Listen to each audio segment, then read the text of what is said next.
And obviously that brings us into Cheryl Claire Wellbeing. So you've been doing that for, is it 2 years now? One or two, 18 months, isn't it? You've been doing it Yeah, for it's been now. about 18 months. Yeah. Months, So yeah. I set the business up during the pandemic, which was obviously a brilliant time to start a new, Yeah. Perfect. great timing. Um, but actually, it's kind of proven to be a really good time to launch, because post-pandemic is when people are calling out to me for some help. And I think almost um, the effects of the pandemic, but also being able to settle back into a routine Mm. has been quite demanding, especially for some children. Is, quite a lot of adults have found it really difficult getting back into the office, or there's been a lot of anxiety around it. So yeah, although I set it up in quite a turbulent time, I think it's actually paid off. Oh, 100% really has. And always, we mentioned earlier, you do so much with this well-being now as well. I mean, what are some of the kind of courses that you offer, and and for those that might not know about it just yet, would you be able to explain what you do with Cheryl Claire Wellbeing, just in case for those that might not know Uh, about it? Yeah, Absolutely. thank you. Um, so I offer individual services. So I work one-to-one with children, as well as within schools. And then obviously I've got this offering coming in January as well, which will be released in January and on my website. But I basically look at well-being in general. So Mm, I cover all areas of well-being. So mental well-being, emotional well-being, physical well-being, social well-being, and kind of how all of those things encompass our overall health. So mm. if we're lacking in one area, then it can affect everything else. They kind of all have to be in balance for us to feel the best that we possibly can, and for us to thrive, if you like. Mm. um, so yeah, so the one-to-one coaching that I do with children, teens, it works over 6 weeks. And yeah, I just kind of I'm there as a bit of a handhold person, I guess, and I get them to, through questioning and coaching rather than counselling as such, um, I kind of tackle their problems with them head on, Mm. and use a variety of different tools and modalities to kind of find out which is out of balance, what areas are out of balance, and some strategies that we can put in place to help them get back to being who they truly are, and being the best that they possibly can be. That's amazing. That is so good to hear. And obviously, you've offered both school and individual services, as you just mentioned there. What was the kind of first service that you put together and decided to choose from? Like you got so much, like you said a minute ago.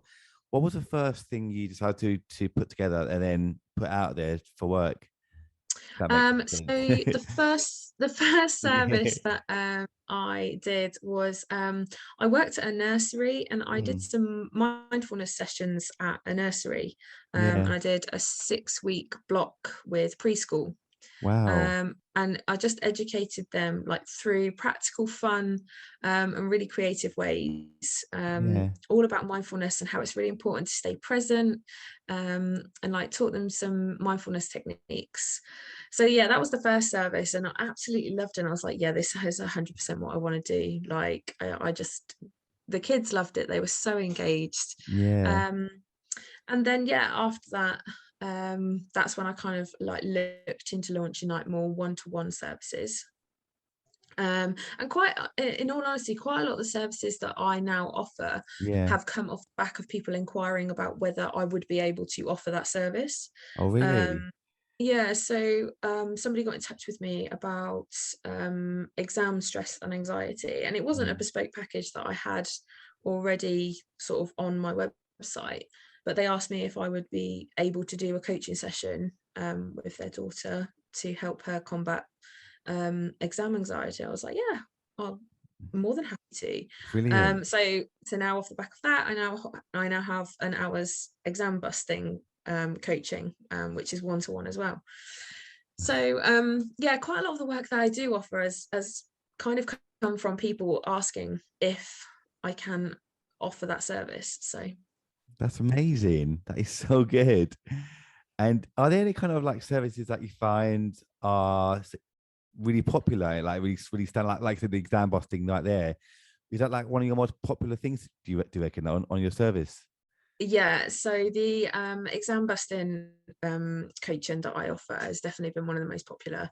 I just think that it's no matter what age they are, like even from SATs, from year 6 SATs, there's a lot of anxiety and stress around that examination period, and like right the way through to like year 10 mocks, year 11 GCSEs, year 12 and 13 mocks and A levels. So yeah, I think that's been like one of the most popular ones that I have, that I've been working with, and also the 6-week block one-to-one coaching, that's been quite popular, just in terms of helping people kind of, or helping children kind of get back to being a little bit more settled. Brilliant. And what's the kind of youngest you work with actually as well? Is it like a youngest So age limit that you work with? not really. I mean, I did the preschool mindfulness sessions, which were Yeah. brilliant. So they were all 4 and 5. Well, yeah, 4 and 5. Some of them were 3, Wow. but yeah, I don't think there's ever an age limit to start learning about well-being and how to look after yourself as a priority. Yeah, of course, 100%. And when you work with such like varied ages, I mean, are there a lot of similarities when you throughout the spectrum, or are they all completely different depending on what you're working on and who you're working with as well? Yeah, I think no, I think there is quite a lot of variety in terms of like you said, I think it's very much dependent on what I'm working on and who I'm working with, Mm, as to kind of um what kind of tools and modalities that I would look into offering whoever it is that I'm working with. yeah. Um there are some similarities in terms of quite a lot of the work that I focus on is around anxiety, and coping with anxiety and worry. Um, but the preschoolers were more. It was more general with them, and just kind of getting them to understand what mindfulness is and how we can use it and why it's important. Um, Whereas like when I work with some of the older ones that I've been working with, it's it's a bit more about different things, so like mindfulness, meditation, Mm, and different techniques to help us cope with anxiety and stress, because they have a better understanding of how anxiety and stress can make you feel. It's about relieving those symptoms. mm. And do you tend to work with the teachers at the school as well to maybe like alter it slightly if you need to, or is it literally how you've prepared it already and you just bring it into schools as you need to? um I mean, I do offer wellbeing services for teachers, because I do think that is so hugely important, that well-being isn't just thought of as a tick box activity, Of course.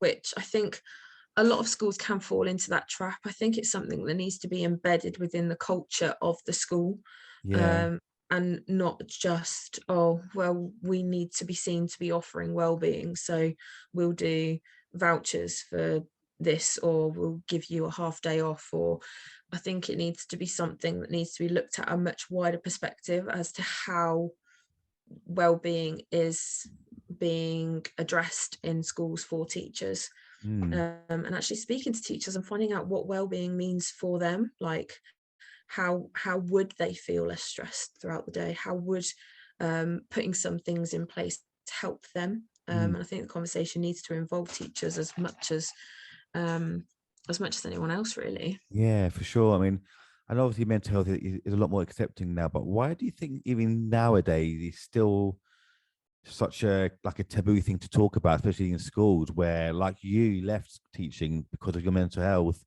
Why is it such a hard thing to discuss between teachers and school and kids, do you think?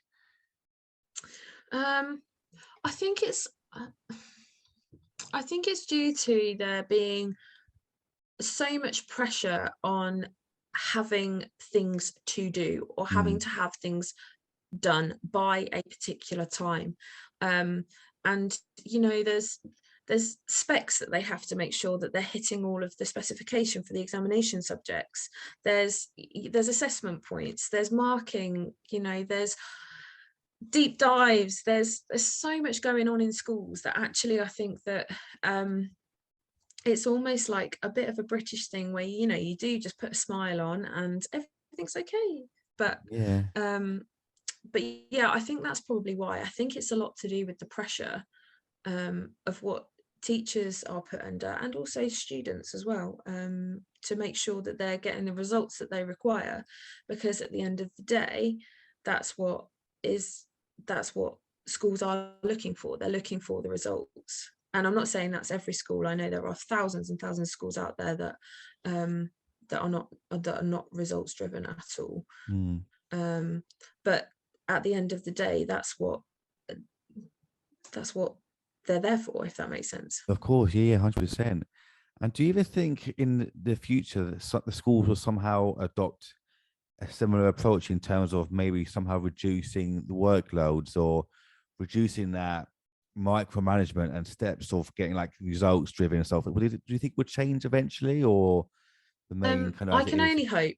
Yeah, yeah, me I too. can really only hope. I think there's so much scope into looking at how other countries use their education system. I mean, Sweden, and some of those other countries, their education system is completely different to ours. They Mm, still get really good results, but they're one of the happiest countries in the world. yeah, Um, and there doesn't seem to be as much stress around education as what there does in this country. So I think I think there is a lot of scope for actually looking further afield as to how we manage education in this country. But um, I'm very dubious as to whether it will change or not. mm, Unfortunately, I think it's yeah, always going to be exam driven, um, and it's always going to be test driven, mm, because that's kind of how things are done. And I think it's a exactly, history, yeah. like it's always been done that way. Mm, Um, so yeah, I think it would take someone quite big and brave to actually break the mold and be like, no, we're going to absolutely radicalize the education system in this country. But I think even like the small things could help. And you know, the fact that well-being is now part of an Ofsted inspection, which is ironic. yeah. um, um, you know, and the fact that actually conversations around mental health in particular, mental well-being in particular, but conversations about well-being are much more accepted now, is a step in the right direction for sure. And you know, there are a lot of schools out there who are now beginning to bring those roles in that are specifically for well-being officers, well-being leads. And I know that some schools are wanting to kind of radicalize their curriculum to ensure that well-being is cross-curricular and not just, oh, we're doing well-being today, and looking at how all subjects can focus on well-being, and it's not just a separate subject that has to be done as, like I said, as part of a tick box activity. Yeah, for sure.